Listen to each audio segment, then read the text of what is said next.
aula 1, ela é uma aula introdutória, né?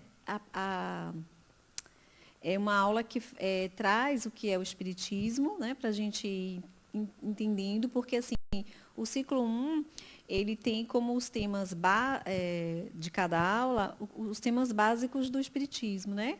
Se vocês verem o livro tutorial que a gente orienta vocês, é um capítulo de cada aula. Mas hoje é uma aula que vai falar um pouco de como surgiu o espiritismo, o que é o espiritismo, mas, sobretudo, o que a ULI pensa e como a ULI trabalha e entende esse espiritismo, né, como uma ferramenta de autotransformação também, mas principalmente de reconhecimento, né, de aproximar o ser humano da sua essência, que é o espírito, né? Somos espíritos, e a imortalidade. Então, a gente vai só começar hoje, vou tocar em alguns temas que vocês vão aprofundar nas próximas 19 aulas, né? Porque a gente vai falar dos temas básicos da doutrina espírita, mas a gente vai trabalhar depois de cada um deles, como vocês viram lá no cronograma, que está no Classroom também, sobre esses temas, aprofundar em cada um deles. Então, hoje a gente vai, né, começar.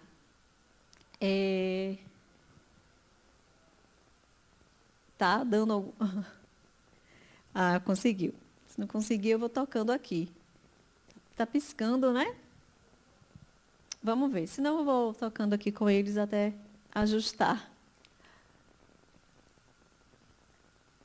Então, como eu já falei, o objetivo geral é esse, trazer esses temas básicos, né, da doutrina espírita e apresentar de forma geral o que é o espiritismo. Como objetivo específico, a gente vai passar pelo contexto histórico, né, de como que surgiu o espiritismo, como era a época do surgimento do espiritismo, o berço de transformação que era na época, né, social, cultural, política, religiosa, muitas transformações, o período de muitas mudanças, e fora algumas mudanças históricas que foram acontecendo antes, dando esse esteio para o espiritismo surgir. A gente vai falar um pouco da biografia de Allan Kardec, né? Falar um pouco sobre quem foi que trouxe esse conteúdo, que sistematizou esse conteúdo, que não é só uma teoria, não é uma teoria idealista, né? Não surgiu da mente de alguém, mas um conteúdo que surge de revelações, de fenômenos e experimentações, principalmente, né? Então, é um conteúdo que vem de uma experiência e tem essa base científica justamente por causa disso. Vamos falar dos princípios básicos do espiritismo, né? Tentando trazer para um lado mais lógico e não dogmático. E mostrar porque por que esse espiritismo, né? Porque a doutrina espírita ela é fundamentada na filosofia, na ciência, nos 3 aspectos: filosofia, ciência e religião.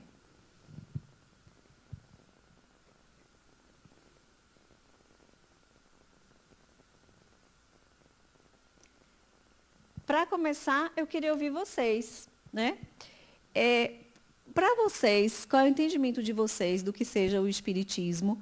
Quem está aqui com o microfone, Marie? Porque eu sei que todo mundo aqui vai querer falar. Vai ter assim, eu primeiro. É isso aí. Fica a postos, porque eu estou vendo gente querendo falar aqui, assim, ó, já assim, esbaforido. Só tenho paciência de eu chegar de junho. Uma observação, né? A gente usa o microfone para as perguntas, para quando vocês desejarem perguntar, e isso é o que eu desejo muito, que vocês participem, perguntem, não só hoje, mas, né, todas as aulas, mas a gente usa o microfone porque as aulas ficam gravadas, né, e depois são postadas lá no TV Harmonia no YouTube, então, se a pergunta não estiver no microfone, não fica clara, né, para quem está ouvindo. Bora, Marie, venha. Está esperando o quê, mulher? É isso, mas eu vou começar, ninguém vai perguntar. Se não tem microfone. E aí, quem começa, o que é o espiritismo? Aqui, tá vendo? Que eu disse para você ficar perto, que o povo quer falar. Eu estou com a intuição boa. Eu posso até... Boa noite a todos. Tá bom aqui? Tá, sim. Eu posso até, não, nesse momento, não responder diretamente o que seja o espiritismo. Mas eu queria dizer o seguinte, eu já naveguei em muitas áreas, né? Naveguei, como eu gosto de dizer, em muitas áreas nesse sentido de religião, tá? E um dia eu encontrei o espiritismo através da leitura, né, do Livro dos Espíritos e o Evangelho segundo o Espiritismo. E foi quem melhor, é uma doutrina, não é isso? E foi essa doutrina que melhor respondeu a todas as minhas dúvidas, ou pelo menos quase todas. Então, eu diria que o Espiritismo seria um complemento do que William Shakespeare disse um dia, em que há mais mistérios entre o céu e a terra do que sonha a nossa vã filosofia. Para mim, o Espiritismo é mais ou menos por aí. Ele se situa entre o céu e a terra. E a nossa vã filosofia... E um céu que a gente nem sabe onde é que nem termina. sabe onde é. Só aquele que a gente vê, as nuvens passando, né? Então, eu tentei dizer da minha forma o que é que eu acho que significa, o que é o Espiritismo. Mas estou aqui mais para aprender do que para Vamos trocar. dizer. Todo mundo está aqui para aprender. Obrigado. Quando a gente entende e começa a perceber a profundidade desse conhecimento e a profundidade do que se viver esse conhecimento e se perceber, né, sentir isso tudo, a gente vai vendo que a gente está aqui para aprender mesmo cada dia, porque não é numa aula, nem num livro todo lido, né? É na vida, é para a vida. E aí uma coisa interessante é assim, a gente vai percebendo quando a gente vai conhecendo que o espiritismo a gente já vive ele, né? A gente só precisa dar conta de muitas coisas, estar atento às muitas coisas. Allan Kardec dizia que o espiritismo anda no ar, né? Ele anda no ar e se professa, né? Propaga pela força mesmo das coisas, porque é da natureza das coisas. O espiritismo está na natureza das coisas, na essência das coisas, e as coisas são nós, seres humanos, natureza em si, realidade, né? Sujeito e objeto, né? Em todas as realidades possíveis. Então, a gente vai percebendo que é possível e é maravilhoso trazer esse conhecimento para perto da gente, para o nosso dia a dia, para viver, né? É para viver todas as experiências. A gente pensa muito assim numa ideia de perfeição, de alcançar uma coisa plena, mas é o contrário. O Espiritismo vem mostrando para a gente pode ser pleno diante de tudo, de qualquer que seja a experiência que está para nosso aprendizado. Então, é uma transformação muito grande. Alguém mais gostaria de falar? O que é o Espiritismo para vocês? Mesmo quem nunca ouviu, todo mundo saiu de casa hoje pensando assim, eu vou para uma aula da ULI, né? Que é de Espiritismo. Alguma coisa tem aí. O que tem, né? Por mais básico que seja para vocês, o que é o Espiritismo para vocês? Veio significando o que aí, nesse desejo de começar um ciclo?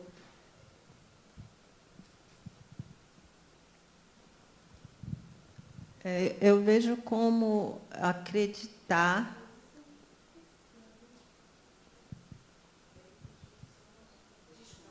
Tudo bem.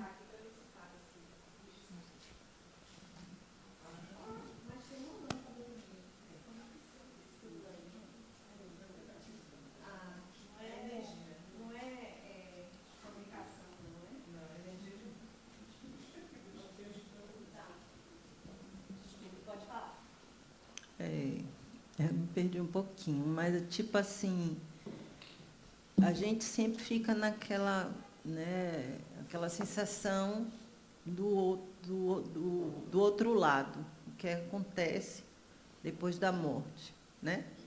Então, assim, a religião, a católica, tem a forma de nos dizer como acontecem as coisas, né? O espiritismo, cada religião tem seu jeito de falar, né, de dizer. E de nos dar, eu não sei se a esperança é a palavra certa, né, de que a gente está aqui de passagem, né, mas que a gente continua, né? E o Espiritismo, para mim, é quem fala de uma melhor forma, onde eu me encontrei mais também em relação à questão da religião. Mas eu ainda sou muito que... eu digo assim, às vezes, eu preciso ter mais fé, acreditar mais, entender mais, ler mais. Eu fiz o primeiro ciclo antes da pandemia. Quando começou o segundo, eu tive que suspender, né? Que eu não me relacionei bem com o online, de você ficar ali, aí cansava e tal. E aí acabei não completando o segundo ciclo e tal, e agora surgiu a oportunidade da gente no primeiro ciclo de novo. E é isso, a minha expectativa é esclarecer, né, essa questão que você mesmo falou, né, o que a gente vive no dia a dia e não percebe, não vê. Então, o Espiritismo parece um pouco disso, né?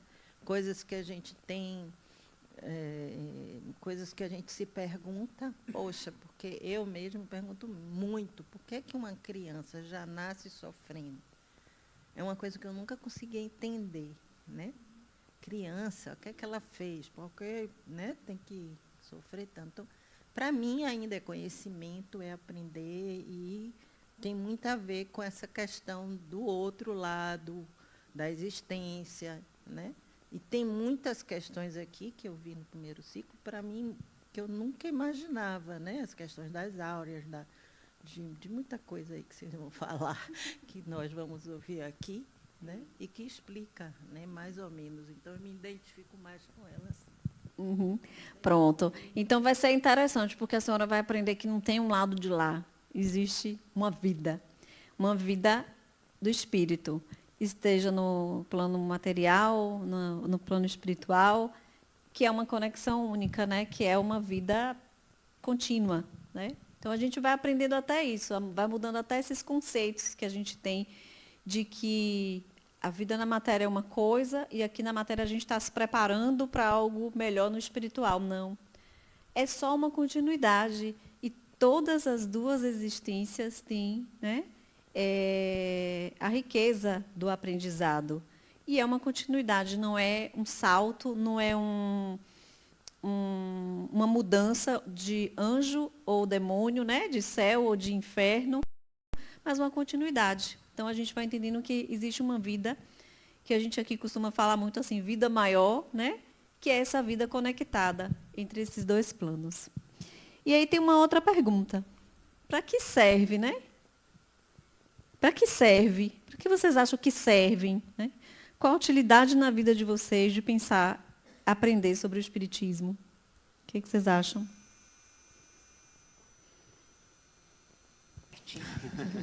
Surgiu. Boa noite a todos.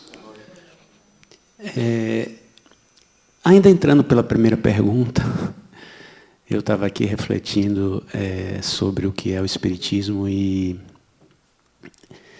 na verdade, o Espiritismo, quem procura logo na primeira vez o Espiritismo é atrás de respostas, né?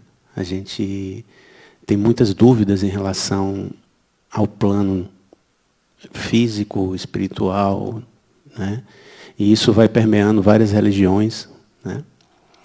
E eu vim, na verdade, no curso atrás dessas respostas, né? Porque eu sempre acompanhei o Espiritismo, a literatura, li vários livros, minha esposa também. Mas a gente sempre tem alguma dúvida em relação a como é essa questão. Agora, o importante, quando você fala de utilidade, é que, às vezes, as pessoas procuram o Espiritismo após uma perda, né? Sempre refletindo sobre o final, sobre a morte, né?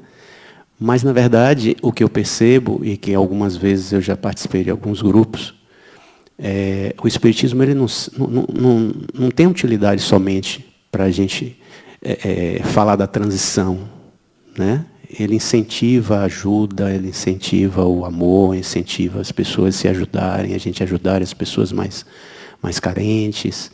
Então, tem uma grandeza muito maior do que explicar o que é a passagem, né? Então, eu acho que tem muita coisa que o Espiritismo permeia, que não é só dar respostas, né?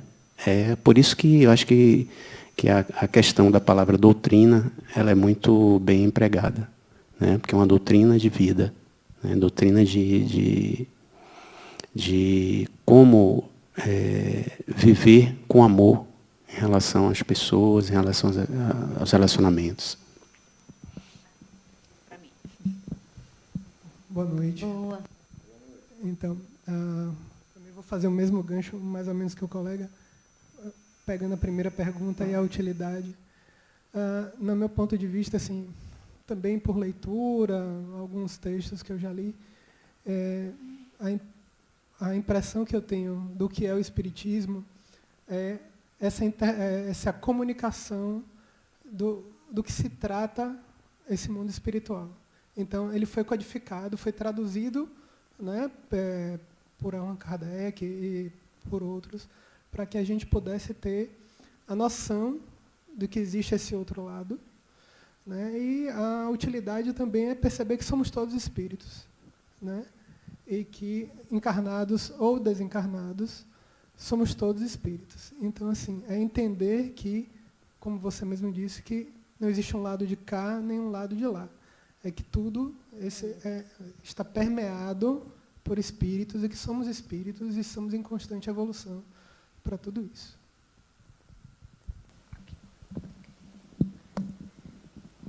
Boa noite. Para mim, o Espiritismo é uma filosofia de vida que traz respostas para as inquietações da alma e dá um norte ao processo evolutivo do ser. Né? Bom, boas questões trazidas aqui, né? E assim, se todo mundo respondesse, a gente não esgotaria e não estaria equivocado, né? Porque a busca é essa, né? Esclarecimento, às vezes consolo, às vezes entendimento de si mesmo, da vida, do outro, é tudo isso, mas é mais. E é a esse mais que a ULI vai estar sempre convidando a gente.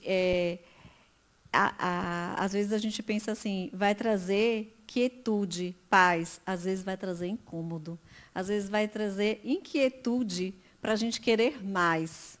E eu diria que o Espiritismo tem essa utilidade também, de não colocar a gente no lugar de estagnação. Porque quando a gente fala que a gente é um ser que vem de um processo evolutivo e que está em pleno processo de evolução, é uma dinâmica, né? É uma caminhada. Então, a gente vem muitas vezes achando que estudar tal vai levar a gente para esse lugar. Mas é um lugar de inquietude mesmo, mas uma inquietude de sede de aprender, de sede de melhorar, de sede de ampliar nossas capacidades. Porque a gente vai percebendo que a gente pode muito mais, né? E não é no sentido de assim, eu quero ser melhor para aparecer. Não. É um ser melhor no sentido de viver bem com você mesmo e com o outro, e fazendo por si mesmo e pelo outro. Não como se fosse uma disputa, mas um melhorar e um crescer. Pela consciência de entender que você é um espírito, que você tem um potencial gigante, que você pode realizar muito, e que isso vai dependendo desse esforço de aprendizado, desse esforço da caminhada, né? De ir integrando tudo isso. Porque tem muita coisa que a gente desconhece de nós mesmos e a gente estagna, né?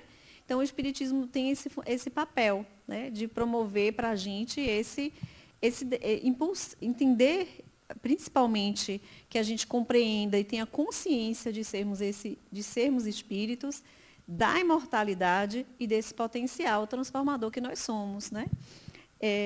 No livro de vocês, que a gente orienta aí, tem essa definição. O Espiritismo é uma doutrina, como a gente já falou, né? Ela traz aí como base ideias, não é uma teoria apenas, tem experimentação, tem ciência, né? Tem filosofia, religião, que trata da origem e natureza dos espíritos e de suas relações com o mundo material.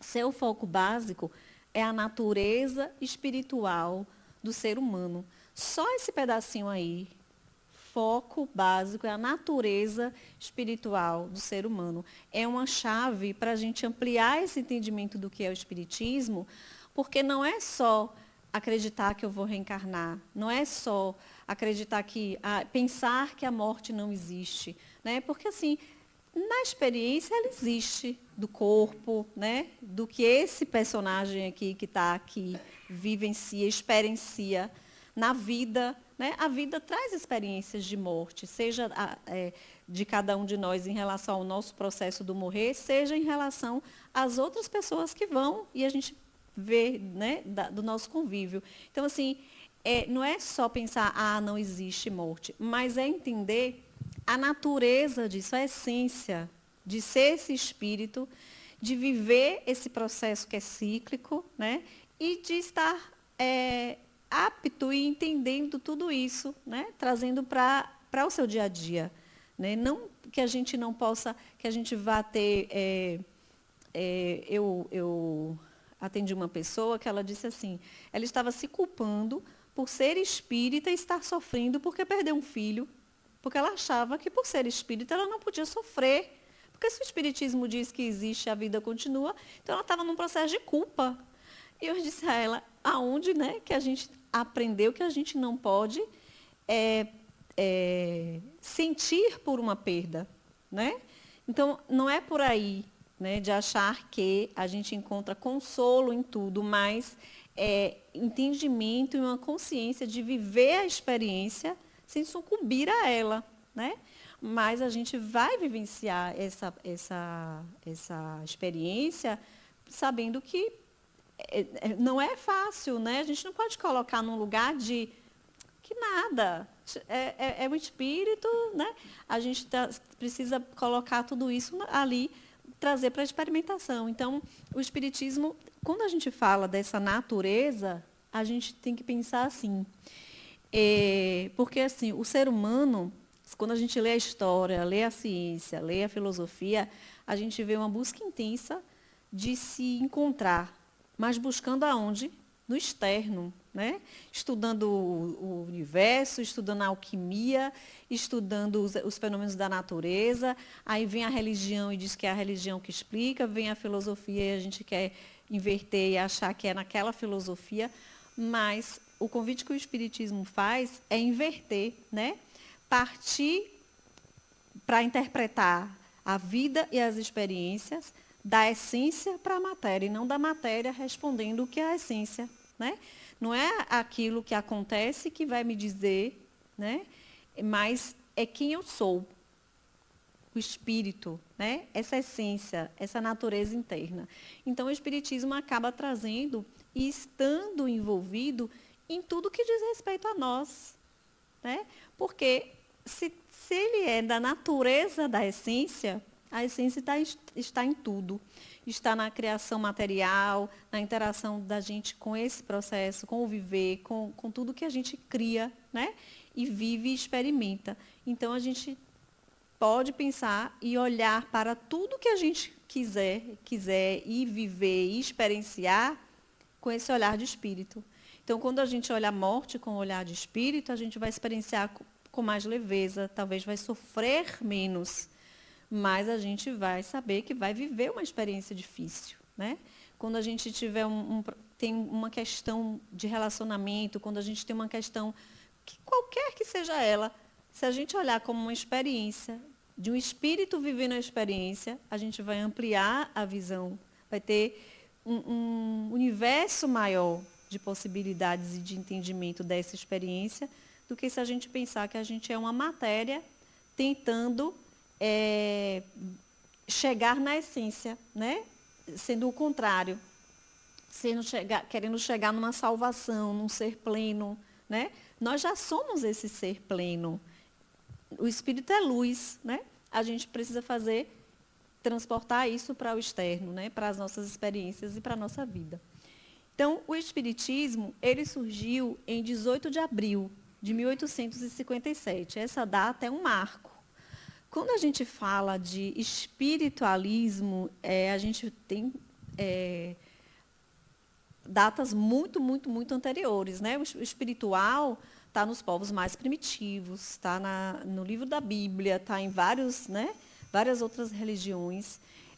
O espiritualismo está ali, a gente percebe estudos sobre os fenômenos, né, sobre a forma de lidar com a natureza, mas o espiritismo tem esse marco e diferencia do espiritualismo moderno, do espiritualismo, por ter estudado a natureza dessas questões, né?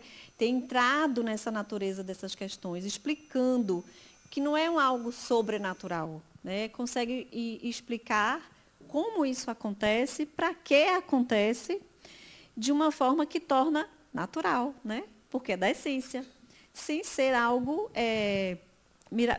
místico, né? Miraculoso ou sobrenatural, como eu já falei. Então, acreditava-se na vida após a morte, né? Mas no espiritismo você vai ter conteúdos que falam como se dá esse processo. A mediunidade, né? Não é de hoje.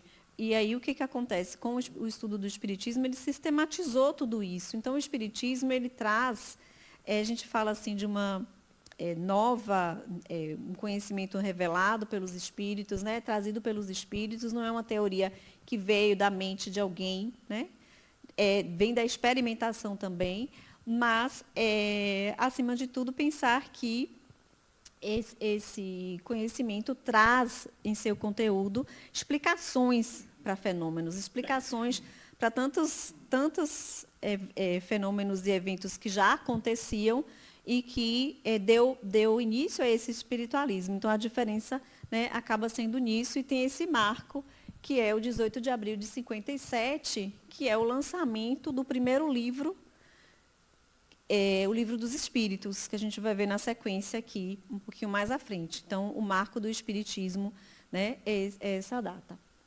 Alguém quer fazer alguma pergunta ou comentar algo?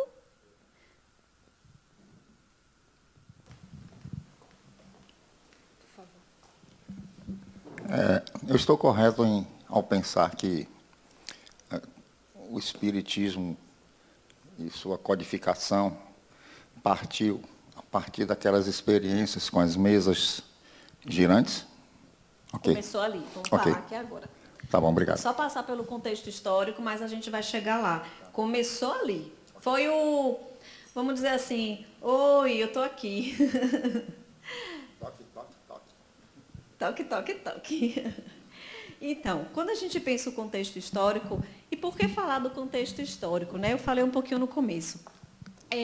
Foram séculos, do 16 ao 19, o espiritismo foi do século 19, mas do 16 até essa data em que o espiritismo surgiu, foi muitas ocorrências, né? Muitas mudanças, séculos de muitos acontecimentos, com repercussões sociais, políticas, mas, sobretudo, no pensamento humano.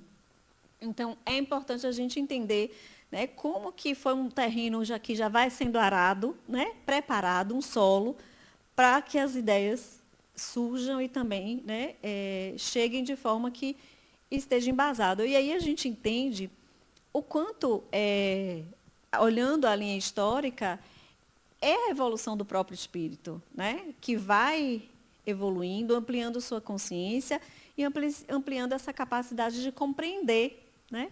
É como se fosse, eu olho por uma fresta, mas a gente vai abrindo, né? No decorrer que esses movimentos foram acontecendo e surgindo novos conceitos, e surgindo novas formas de enxergar, tecnologias também, né? Vai abrindo os nossos conceitos. Então, a evolução vai acompanhando.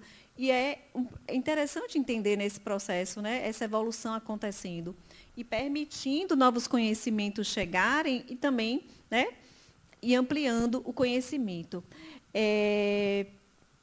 Então, a gente fala do século XVII até lá, um período marcado pela influência da religião, né? Era um Estado teocrático. A religião decidia sobre o pensar, sobre a ciência, sobre a origem, né?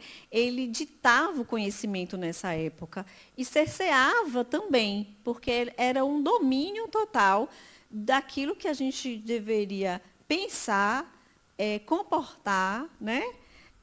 a arte, a cultura, tudo era sob domínio do religioso. O religioso tinha esse domínio sobre o pensamento humano, né? E sair disso era estar em pecado, né? Então, assim, um pensamento em que a gente tinha uma linha que deveria seguir e acreditar. Até a própria ciência, né, tinha esse viés aí conduzido pelo religioso. E tem um marco de um movimento chamado racionalismo, que começou, né, com René Descartes. Foi quando tem essa frase marcada, né, do penso, logo existo, que foi uma mudança do pensamento humano. Foi o ser humano despontando desse domínio da igreja, mas já pensando assim, eu penso, eu posso racionalizar sobre, né, e criar um racionalismo que vem de ideias, né, das ideias, mas que o homem pode pensar sobre, decidir sobre, tirando um pouco o foco desse externo dominante sobre o ser humano, mas pensando o ser humano como subjetividade, como autor, né, de alguma forma, é esse ser pensante, que pensa, que cria. Então, vira um pouco esse olhar, já começa essa virada de olhar do religioso para o humano, de alguma forma, né? É uma primeira mudança aí. Desse movimento racionalista, abre o caminho para muitos outros. Como eu falei, foi um período do 18 até esse 19, com o surgimento do Espiritismo, de muitas, muitas transformações. Eu trouxe alguns pontos, mas se a gente ler a história toda, a gente faz um curso básico de século, né? Das mudanças do século 17 ao 19. Do racionalismo veio as ideias como fala? Antagônicas a esse racionalismo, trazendo a ideia do empirismo, né? Da experiência. E aí começa com John Locke, mas tem vários pensadores da época do iluminismo, que culmina com esse século que ficou conhecido como o século das luzes, né? Que é o movimento iluminista, que vem com ideias de liberdade, de igualdade, de transformação social, cultural, muda todo o contexto, né? E essas ideias coloca esse ser humano que já começou com o racionalismo a falar, eu penso, para pensar assim, eu penso, mas meu pensamento, minhas ideias vêm da experiência e do sentir também, né? Trazendo esse lugar do ser humano de não só pensar, não com ideias inatas, né? Uma tábula rasa, mas o ser humano que pensa sim, né?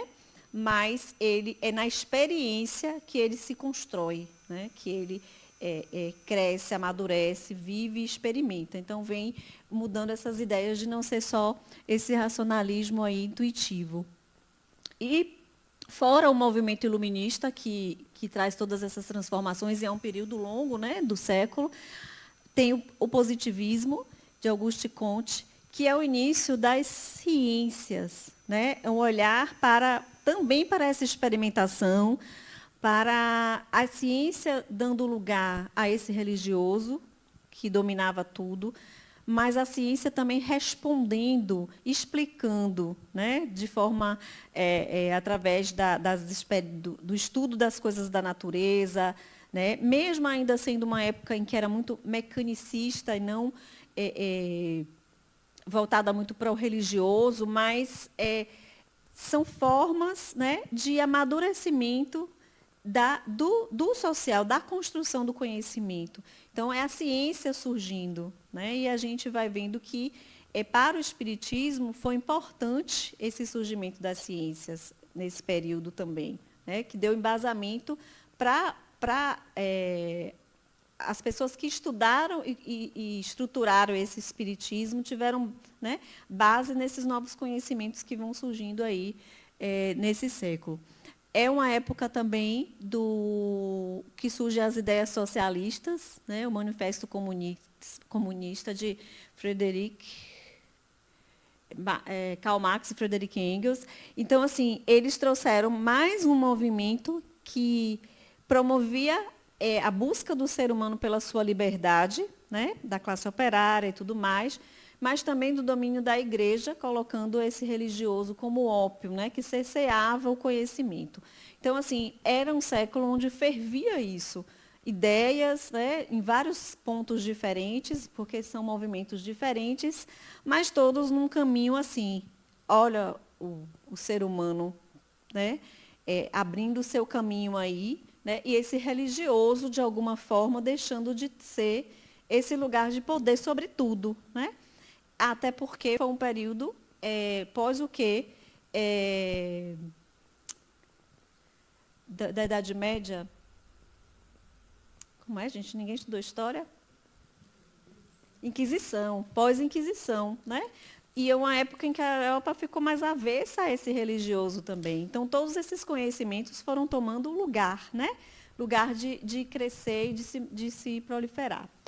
E o evolucionismo, que foi um outro, né, movimento que surge também não só com Charles Darwin, mas acaba que o evolucionismo de Darwin ficou como mais aceito, mas tiveram outras ideias na época, né, Lamarck e tudo mais, mas vem também mostrando que existe uma evolução entre as espécies, uma evolução orgânica, né? O ser humano não foi criado, né, ele evoluiu das espécies.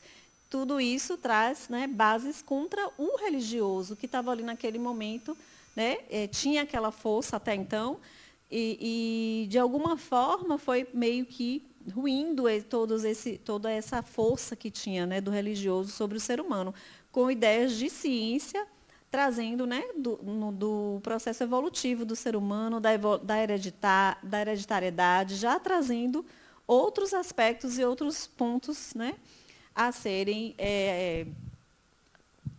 postulados e muito contra esse religioso. Então, foi um terreno assim. Então, embora esses movimentos em si não fossem religiosos, né, eram materialistas, né, pelo contrário, eram com bases no estudo da matéria, de explicar a natureza através da ciência, né, e em oposição a essas questões espirituais e religiosas, mas eles acabaram arando esse terreno para o surgimento do espiritismo, porque o espiritismo, com essa natureza de trazer explicações, de trazer experiência, né, vem e consegue, né, surgir ali com esse embasamento todo.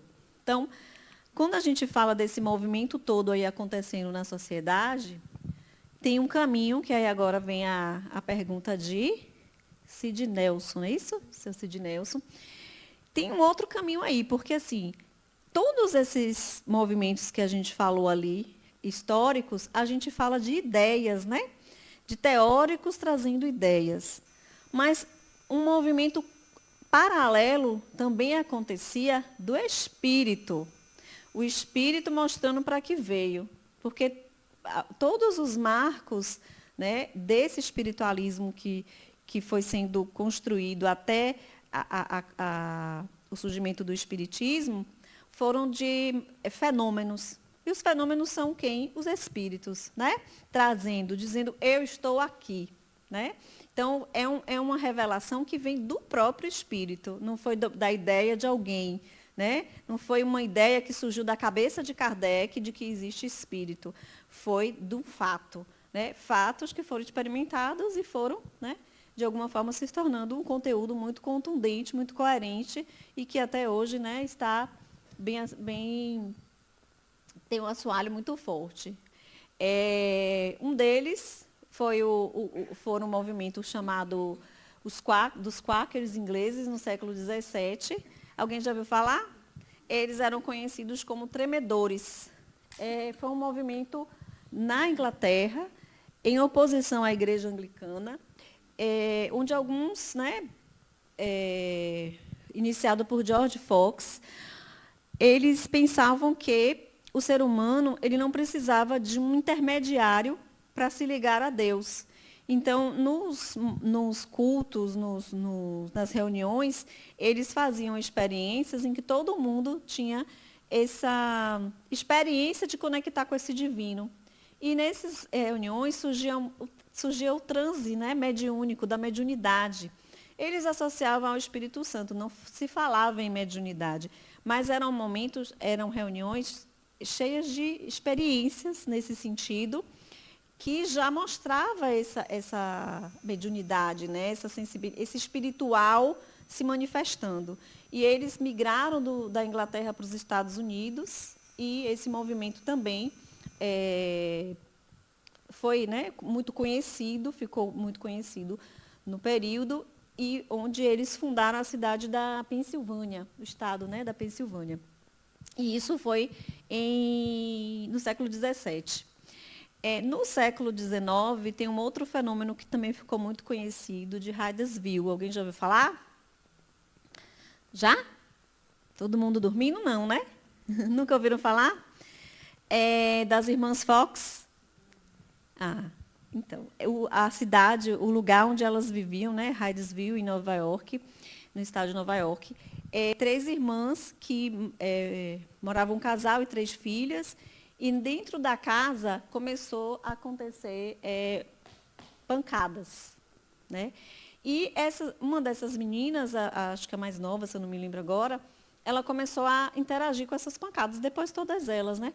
Mas se comunicar e criar uma comunicação com essas pancadas. Começando sim, não, um alfabeto inteiro, formando até frases e tudo mais, né? E de início elas faziam, né, perguntas triviais mesmo do dia a dia da casa, e ia testando se era verdade, se não era. E nesse momento ele se identifica. Né? Então, o espírito que batia, ele se identifica. Meu nome é Charles Rosna, eu vivia nessa região, fui morto por um casal que morava nesta casa e enterrado aqui. Né? Então, ele traz uma história. E esse fenômeno ficou muito conhecido e foi um marco importante para o espiritualismo, porque, assim, para o espiritualista, né, existe a vida após a morte. Mas essa comunicação mostra muito mais do que isso. Mostra que continua, mostra que existe uma identidade, uma individualidade, né? Ele guarda ali as informações sobre ele, quem ele é. Então, foi algo que despertou muitos estudos sobre essa espiritualidade, né? Sobre essa continuidade. E foi numa época também que já se começou muito a estudar sobre o inconsciente. Então, é um marco importante. Eu brinco dizendo que, assim, viralizou, né? Mesmo não tendo internet na época, foi um evento que correu toda a Europa, né? Ficou muito conhecido.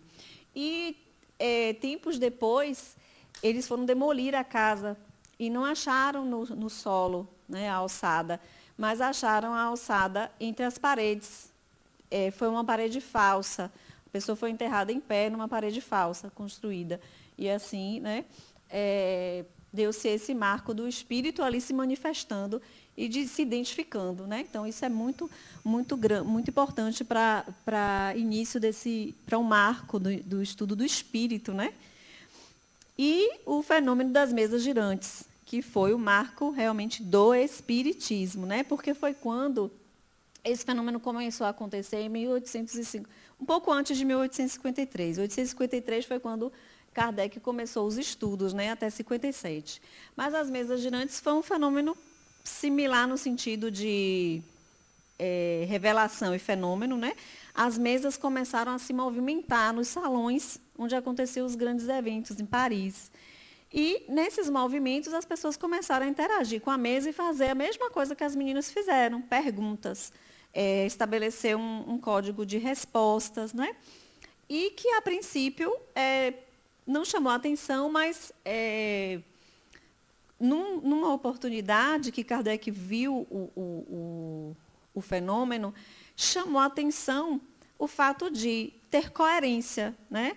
Apesar das perguntas serem frívolas, né, perguntas de dia a dia, não serem perguntas sérias, mas tinham respostas coerentes, mas alguma coisa promovia aquelas respostas. E o interesse dele foi sobre o que acontecia ali. Né?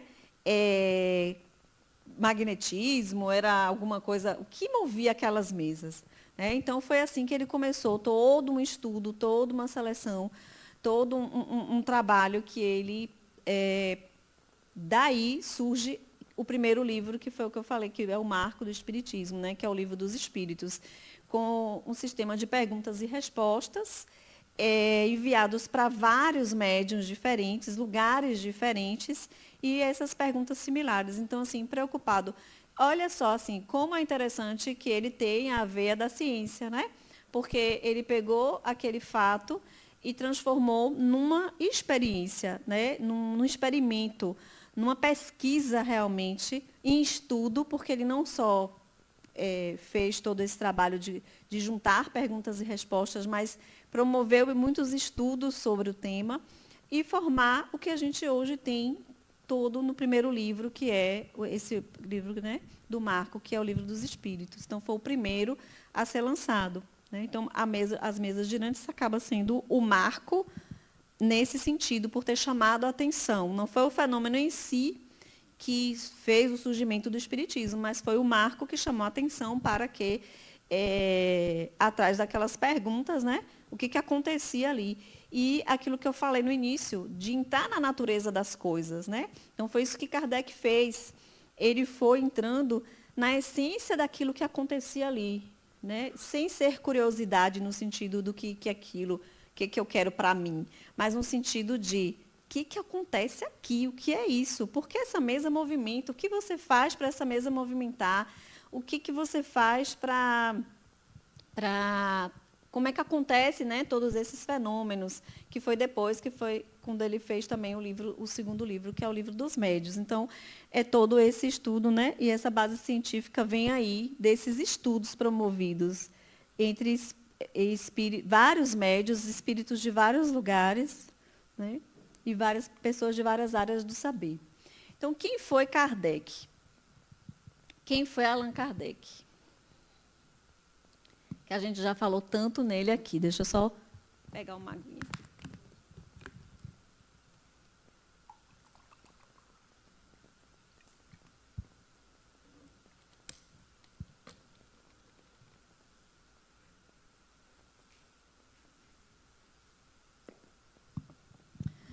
Allan Kardec foi o pseudônimo, né, de Hippolyte Léon Denis Arrivaio, que era um francês. Ele usou como pseudônimo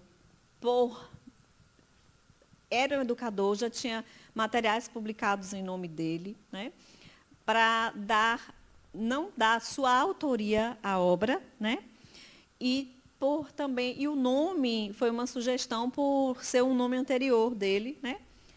E ele utilizou para que não houvesse essa mistura na relação com ele, né? Do conteúdo com ele, entendendo que não era dele, né?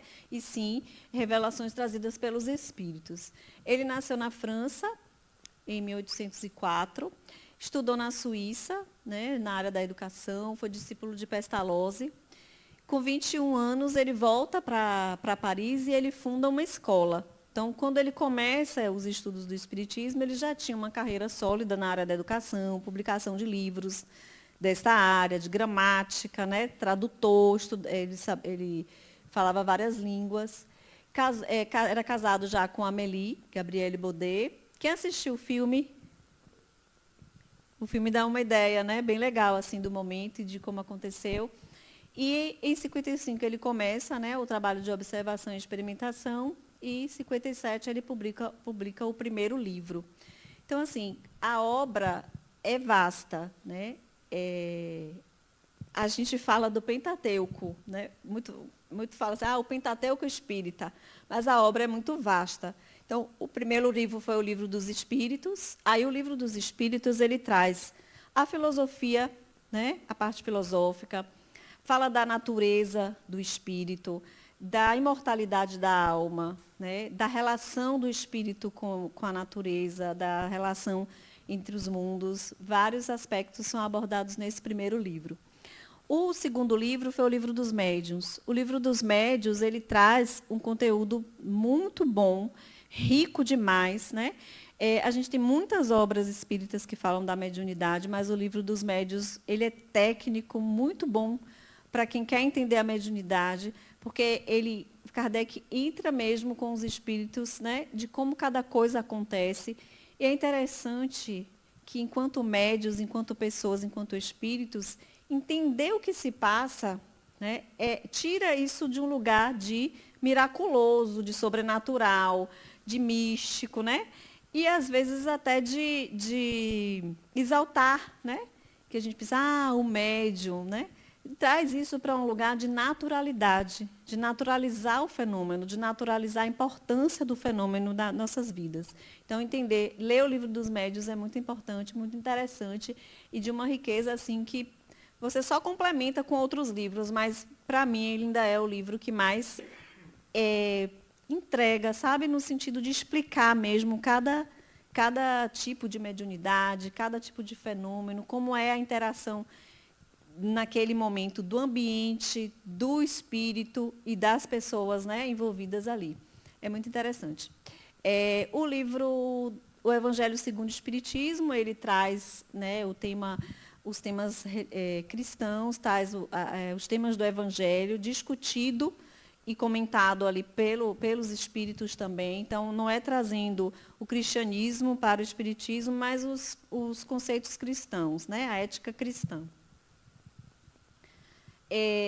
O Céu e Inferno. O Céu e Inferno fala dos julgamentos, né? Da nossa ideia de julgamento depois da morte, né? A ideia de salvação, de ir para um céu ou de ir para um inferno, dessas penas e gozos futuros. Então, é um livro que traz muitas passagens de desencarnes, de como se dá o desencarne, os ambientes e muitos depoimentos dos espíritos também. O livro A Gênese, que é o último do Pentateuco, ele fala sobre a natureza dos milagres de Jesus, fala das predições, das eras, da criação, né, da criação do universo.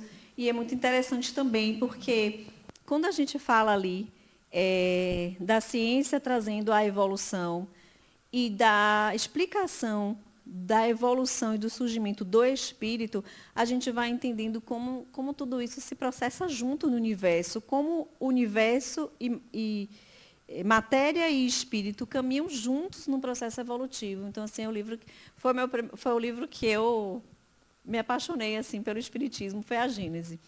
Por me explicar, por naquele momento da minha vida eu estar buscando entender como que a ciência está certa, a religião está certa. Ele faz a gente entender que as duas coisas caminham juntas e muito, muito, muito juntas, né?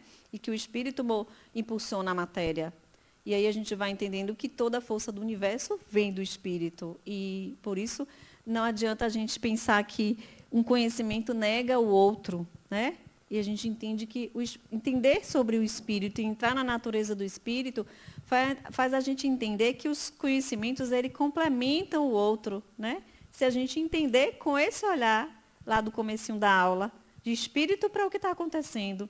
Se eu sou um espírito e quero olhar para a física quântica, se eu sou um espírito e quero olhar para a filosofia, para a ideia de alguém, muda totalmente. E a gente vê que, né, não divide. Parece que a gente tem que aprender um monte de coisa separada para depois tentar juntar, né?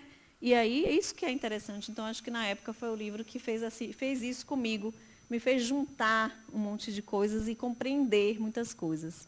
Foi o livro da Gênese. Mas, além desses, tem muitos outros. Tem o livro que é o Espiritismo, né? Que foi muito necessário na época, até por conta das muitas... fugiu a palavra. Tipo ser do contra? Contestações. Muitas contestações, oposições. Tipo ser do contra. Foi o que me veio. Mas muitas contestações. Então, Kardec escreve o que é o Espiritismo, meio que respondendo, esclarecendo e dando explicações sobre essas contestações, né? De muitas que vinham, e principalmente da Igreja Católica, que foi o maior opositor do Espiritismo no seu surgimento, né?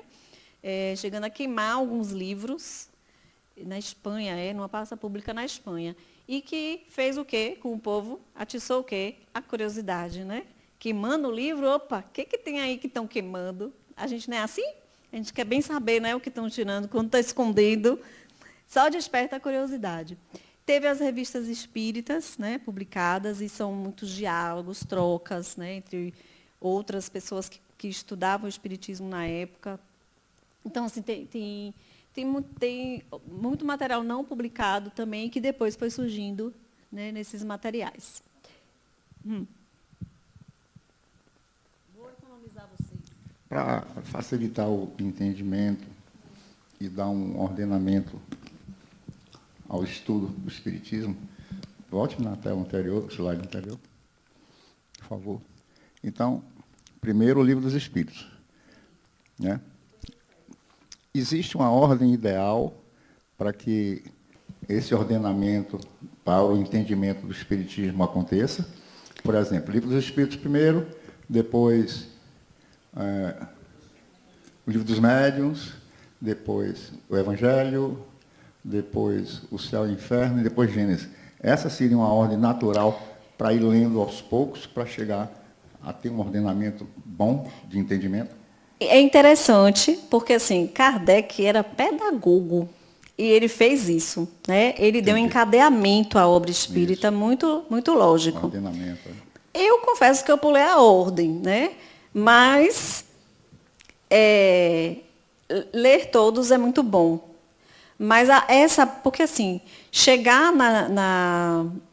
ler o Livro dos Espíritos já dá um norteio para o entendimento dos outros, né? Porque ele vem com as perguntas e respostas. Então, já dá uns esclarecimentos que, para a gente ir para as outras, né, você já vai mais esclarecido. O que é o Espiritismo ele é fininho, ele dá um norte também, ele dá. Ele vai esclarecendo, assim, como se fosse um histórico. Exato. O que eu achei interessante o que é o Espiritismo é que ele faz essa contestação, como você falou, ele bota um padre, isso. Ele vai e faz esse diálogo ele cria esse diálogo e ele é uma coisa mais orgânica do que as perguntas do que é do Livro dos Espíritos, por exemplo. Eu achei mais assim, para iniciar. Eu comecei com o Livro dos Espíritos, mas depois eu li o que é o Espiritismo. E eu achei interessante também para ter uma visão geral. Eu lembro que eu li primeiro o que é o Espiritismo também. Depois o livro, porque na verdade o Livro dos Espíritos eu fazia parte de um grupo de estudos dele. Então eu fui acompanhando o grupo aos poucos. E aí eu li em paralelo o Livro dos Médiuns eu devorei, assim, fiquei apaixonada por ele também. Mas aí quando eu peguei a Gênese, eu falei, é aqui que eu vou ficar. Porque eu achei maravilhoso a Gênese. Hã? Boiou na Gênese? Foi o que eu mais... Assim, o Livro dos Médiuns e a Gênese eu fui assim. E o Céu e o Inferno foi o que eu bati. Assim, pegava, lia, deixava. Mas assim... É importante começar do Livro dos Espíritos para entender os conceitos primeiros, né? Deus, né? O que é Deus? E aí a gente vai tendo assim, uma noção de alguns conceitos para depois ir para os aprofundamentos.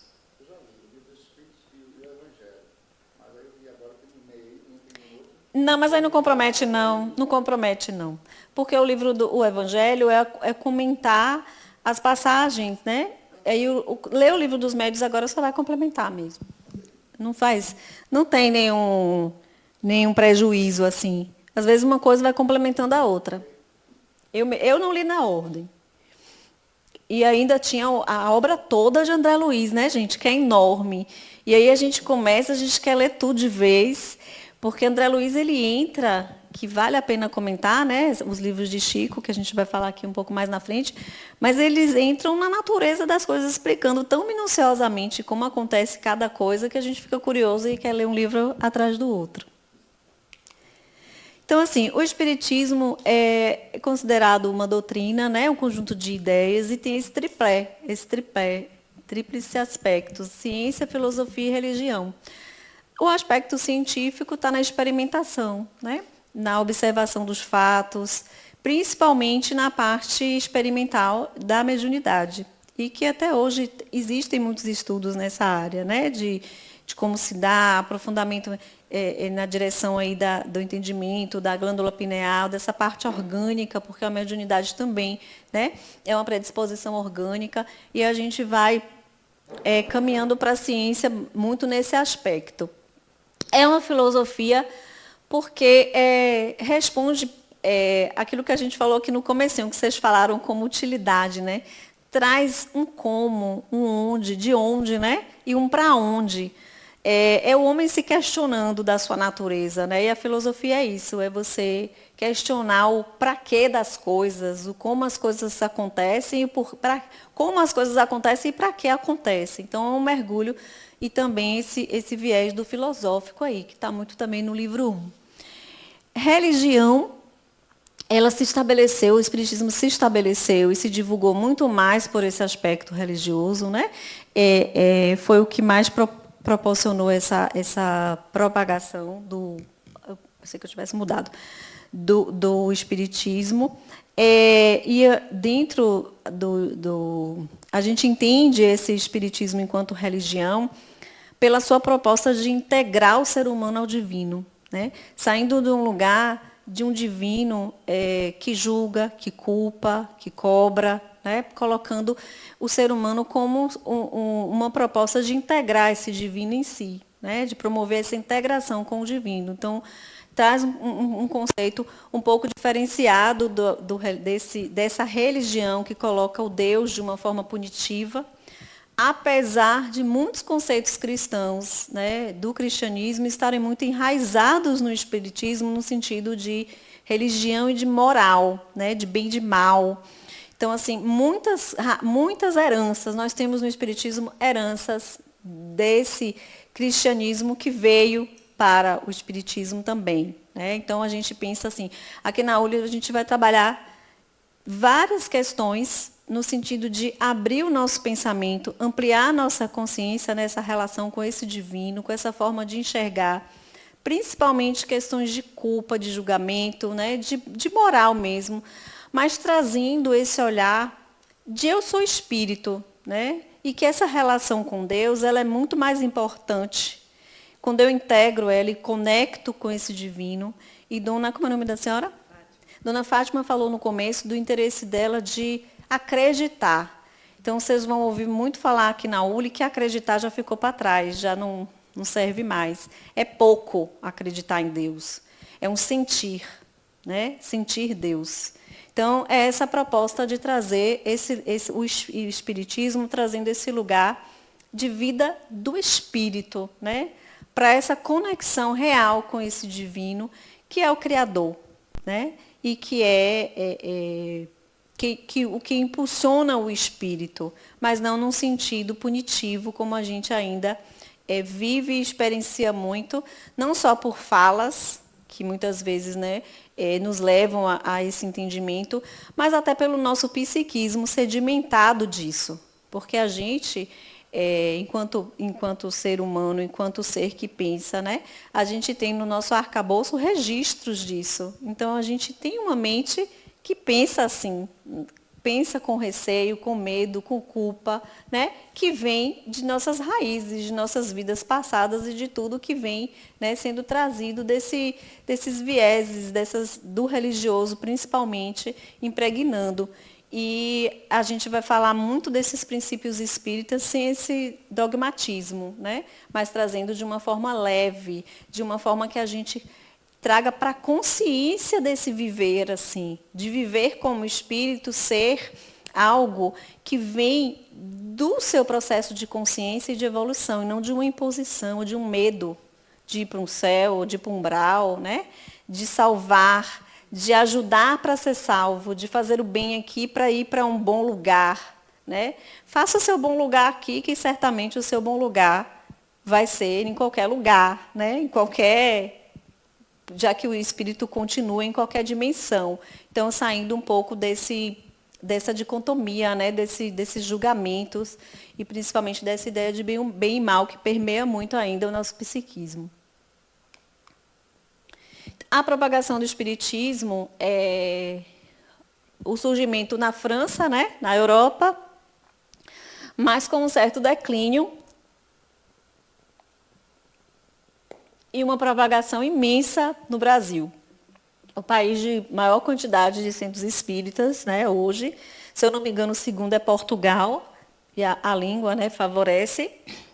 E, assim, a maior parte dos centros espíritas fora são dirigidos por brasileiros. Então, como diz a galera jovem, né, pegou.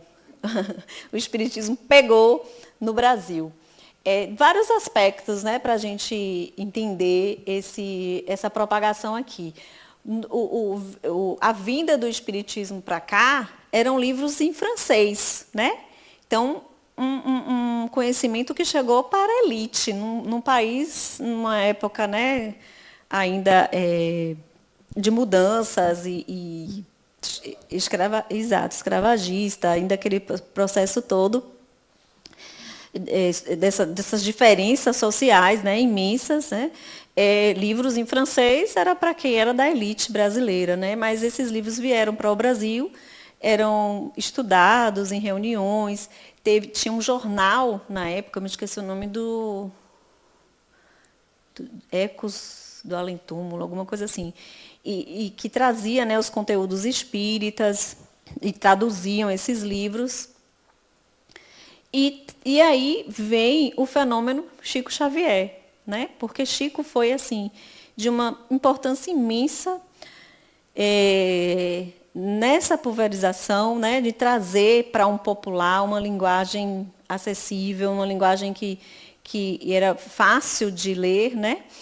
E não só isso, mas, como eu falei lá no comecinho, de trazendo a cada livro, a cada publicação, né, que começou também com artistas, tem muitos livros diferentes, e depois de trazer explicações do que é essa vida espiritual, né? Porque a gente fala assim, existe vida após a morte, mas aí a gente vai entendendo como se dá essa vida, como é chegar nessa vida, como é que funciona, né? Eu estava até conversando com o pessoal na secretaria da ULI esses dias, que eu li Nosso Lar há 22 anos atrás, 25, uma coisa assim.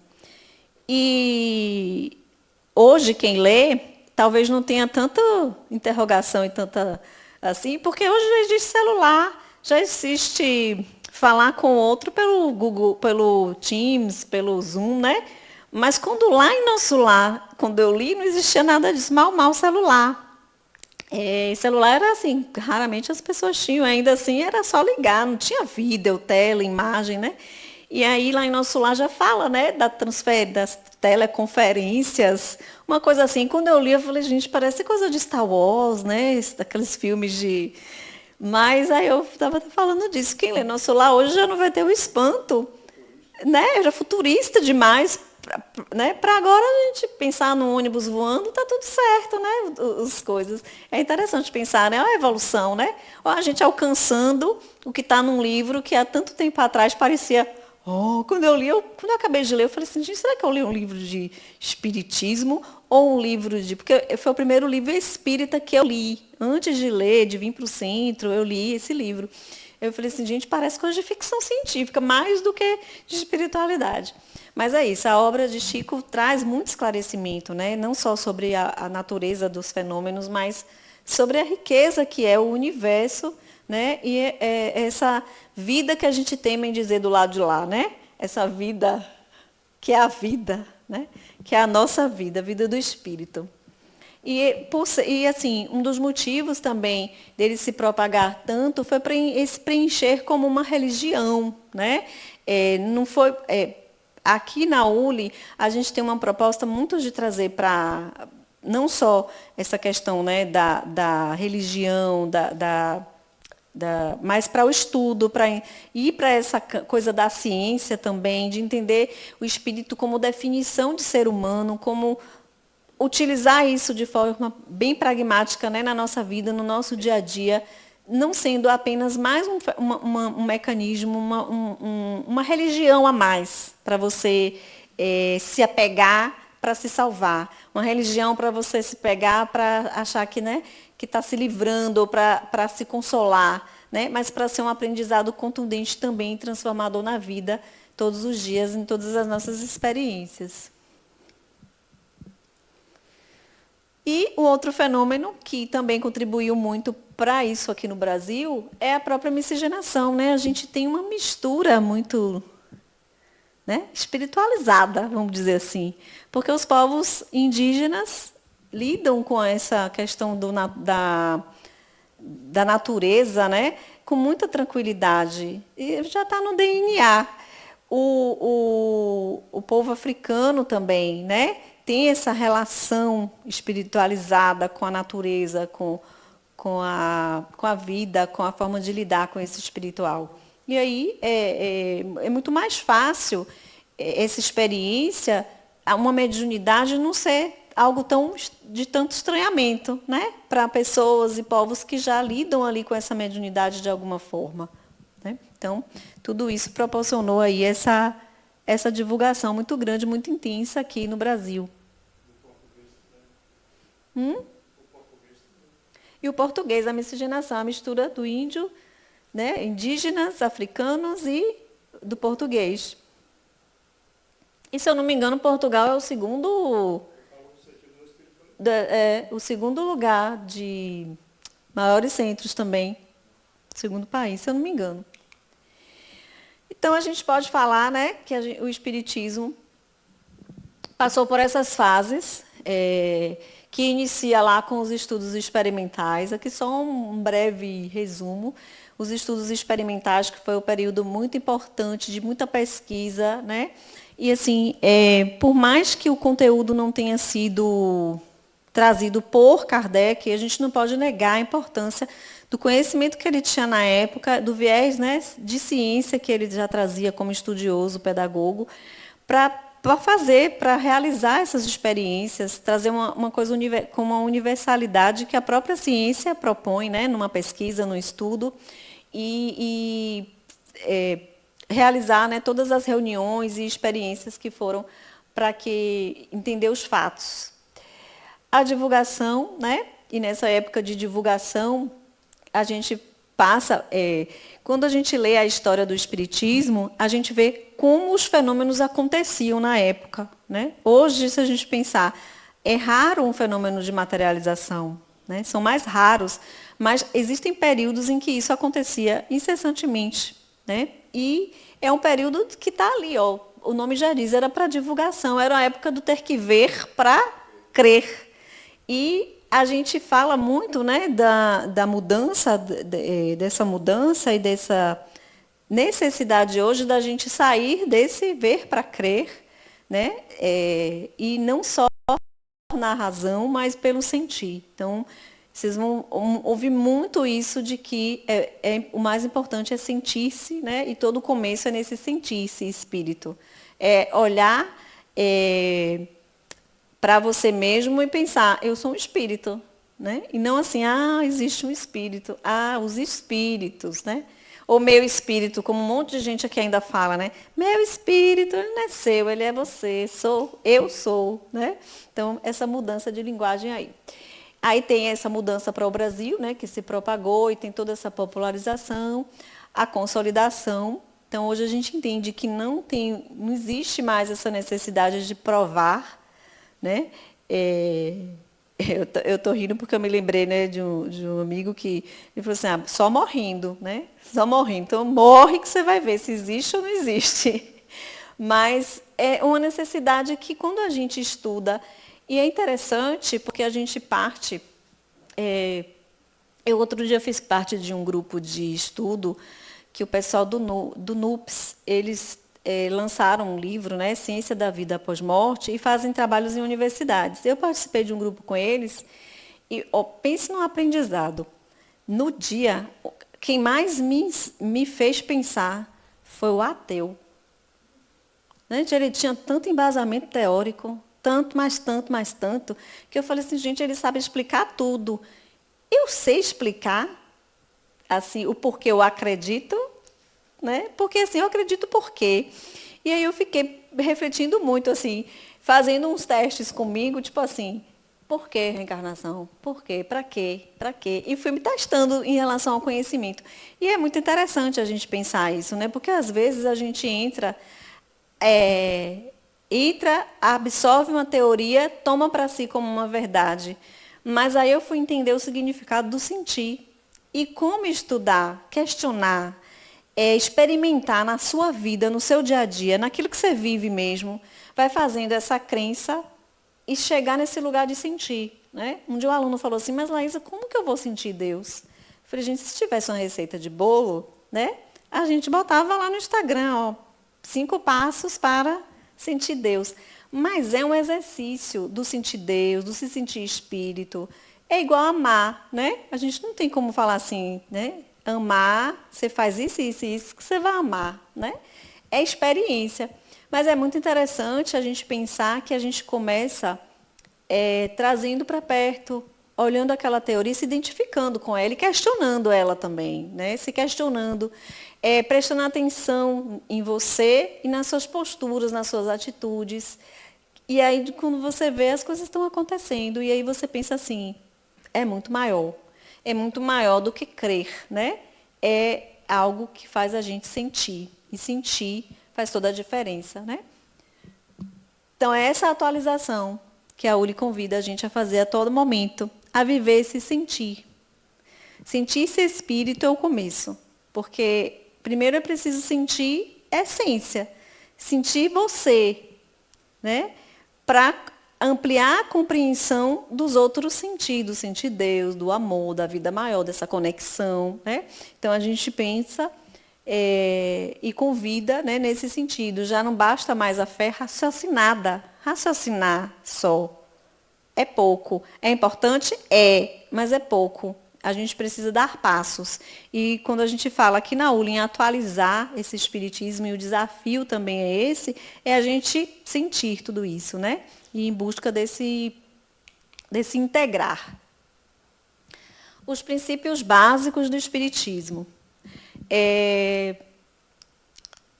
Entender esses princípios, está lá no plano, né?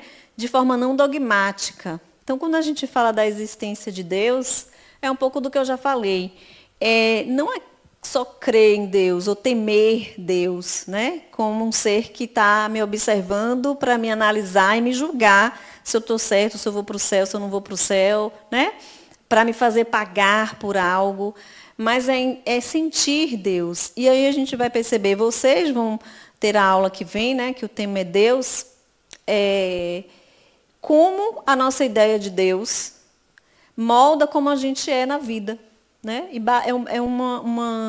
acaba repercutindo na nossa forma de encontrar aquilo que a gente deseja, porque a gente pode ter um Deus, um formato, uma ideia de Deus que acaba, de certa forma, nos limitando, né? Então é importante a gente ter essa compreensão, não só a compreensão, como esse sentimento e integrar, né, a esse divino.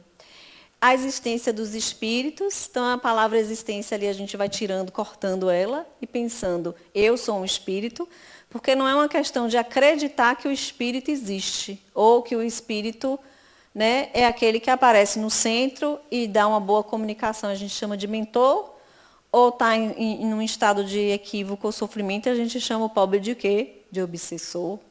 Né? Mas é entender, eu sou um espírito. Outros espíritos convivem.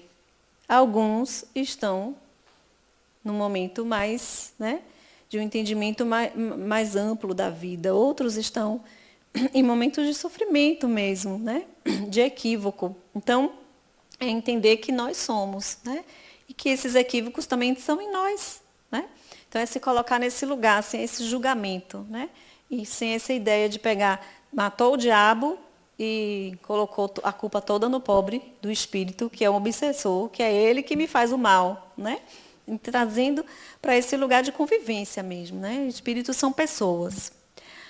A evolução como processo de educação, a gente pensar essa evolução não como uma corrida para chegar numa perfeição, um anjo, ser um, né, salvo e viver uma angelitude, mas pensar num processo evolutivo que agrega, que faz com que a gente amplie nossas potencialidades, que aprenda mais, que passe e consiga lidar consigo mesmo e com a vida.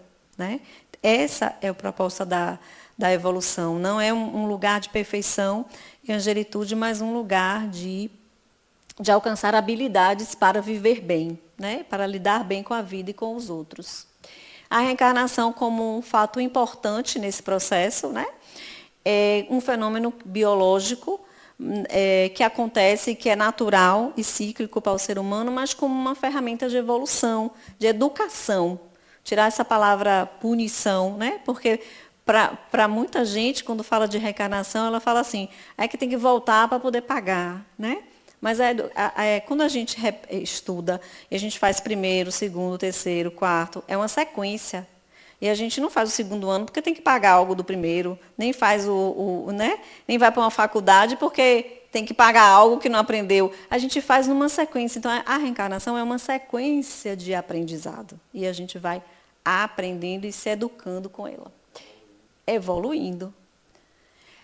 A mediunidade, né? Como eu já falei também, sem essa coisa do sobrenatural, do algo místico, que algumas pessoas merecem, né? São melhores, mais evoluídas, mas trazer a mediunidade para um lugar de naturalidade, uma ferramenta que é própria e inerente ao ser humano, né? Ao espírito, ela pertence ao espírito, então todos nós somos médiuns, e como uma ferramenta de conexão com a vida. É mais do que uma ferramenta de comunicar. Ela é uma ferramenta de conectar consciências, né? E de conectar com a vida. A ética espírita, a gente pensa assim, essa ética, em vez de pensar moral, né? Uma ética. Quando a gente fala que o espírito alcança, em seu processo evolutivo, ele vai alcançando habilidades que o torna ético. Ético consigo mesmo e com o outro. Porque existe uma ética que é o que a gente pensa, o que a gente sente e o que a gente faz, né? É expressar o espírito na vida. Se a gente expressa aquilo que a gente pensa, sente, né, na nossa ação, com naturalidade, a gente alcança essa ética aí do espírito, né? E se a gente tem a consciência disso, a gente vai expressar sempre o melhor do espírito, né? E a pluralidade dos mundos habitados, entendendo que todo o universo é habitado pelos espíritos, né? Isso aqui é duplicado. Então, gente, chegando nesse finalzinho, eu queria só fechar, né? Porque a gente falou lá no comecinho sobre o que é o espiritismo e para que ele serve, né? Então, tem um ponto central aí que é essa afirmação, né? Eu sou um espírito imortal. Parte de compreender essa essência. O ponto central, inicial, de que estudar o espiritismo como proposta maior deve nos levar a esse entendimento da gente, né? Eu sou um espírito imortal. O restante vem dessa compreensão. E o espiritismo, ele serve para a gente vencer limites, para a gente extrapolar ao material, né? Para a gente ampliar os nossos horizontes. E a gente extrapolar os nossos limites, que somos nós que impomos, né? Nós que nos damos muitos limites, crenças. Então, o convite do Espiritismo é mire sempre mais longe, porque você é capaz, né? E não estagne. Vá em busca desse aprendizado, que é gradativo. Então, parece muita coisa, é de uma profundidade. Mas aí a gente sai do raso, né? Sai de nadar no raso, faz o mergulho e vai, porque esse mergulho a gente começa, né? E aí a gente vai gradativamente entrando nesse mistério que é se sentir espírito, essa imensidão e esse potencial de transformação que nos traz de mergulhar nas nossas próprias potencialidades, porque a gente não pode usar aquilo que a gente não reconhece. Se a gente não se reconhece, a gente não vai poder, né, colocar isso, materializar isso na nossa vida. Então, o espírito, ele constrói, ele tem esse potencial de construir a sua realidade. E qualquer que seja ela, a gente pode transformar. Então, quanto mais consciência a gente tem, mais a gente pode promover essa transformação e ampliar. Porque chegando nesse entendimento e nessa consciência, a gente não vai desejar só para a gente. vai ser natural fluir para o outro, né? E aí a gente vai estar contribuindo e co-criando, que a gente fala, né, que é estar afim com os desejos do Criador, né? É chegar nesse lugar de estar em consonância mesmo com o divino em nós, né? E o nosso motivo, a nossa razão, a nossa designação. Então, era isso que eu queria trazer para vocês hoje. Eu encerro aí a parte do conteúdo. A gente tem mais coisas, porque é até 21h30. Então, a equipe vem para cá, mas a parte do conteúdo era até aí. Alguém queria fazer alguma pergunta antes? Não? Todo mundo quieto.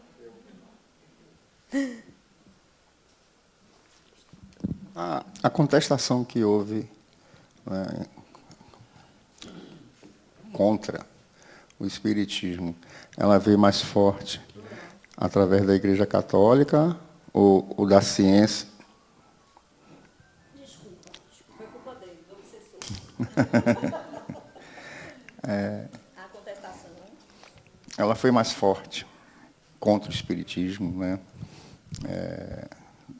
Por parte da Igreja Católica ou da ciência?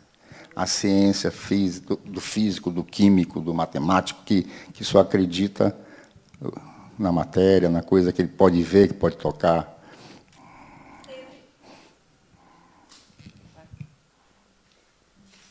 Teve contestação da ciência também, inclusive, pelo Kardec ser da área da ciência, ele foi contestado nesse sentido.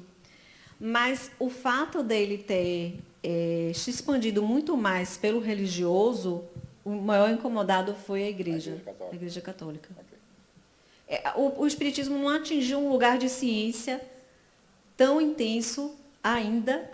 Que eles se sentissem feridos. Isso, que a ciência, apesar da ciência não concordar, né? Mas a Igreja ainda foi o maior.